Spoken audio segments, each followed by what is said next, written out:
ما بنصحكم ما تاكلوها. نحن جايين ناكل لحم، جايين خضرة نحن. اليوم نحن بمطعم آسيا بارادايس مع الحبيب رامز. خلينا نجرب ونقيم المطعم مع بعض. يلا تفضلوا. تفضل معي.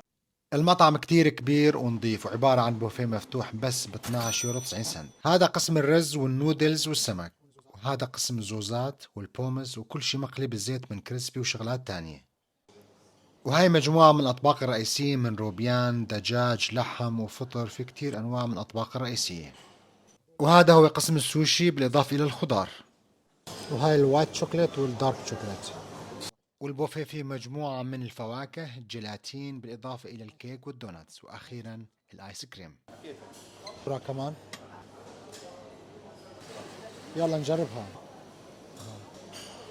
هاي النودل هاي طيبة كتير طيب. هذا السمك كتير طيب، إذا جيتوا لهون جربوه. يلا تفضل. هذا دجاج طيب خضراء. ما طيب ما بتاكل. ما بنصحكم ما تاكلوها. بقول لك اللحم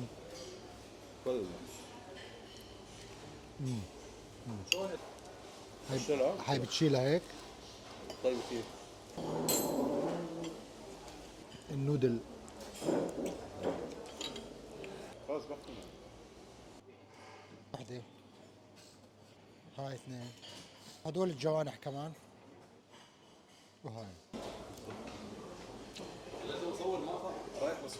هذا طيب. هي مشوية صدورة. هون الكراميل، ناخذنا وحدة تيراميسو. هاي لوتوس. عنب.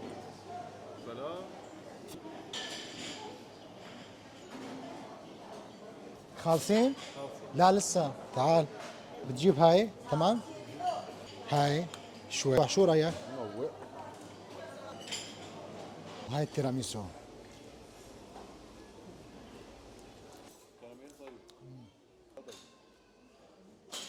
تقييم المطعم 8.5 من 10، وهاي هي قائمة الأسعار الميتاج اسن، وهاي هي بالأيام الفوغنندن. رامز أعطيني رأيك بعد ما فضيت كل الصحون.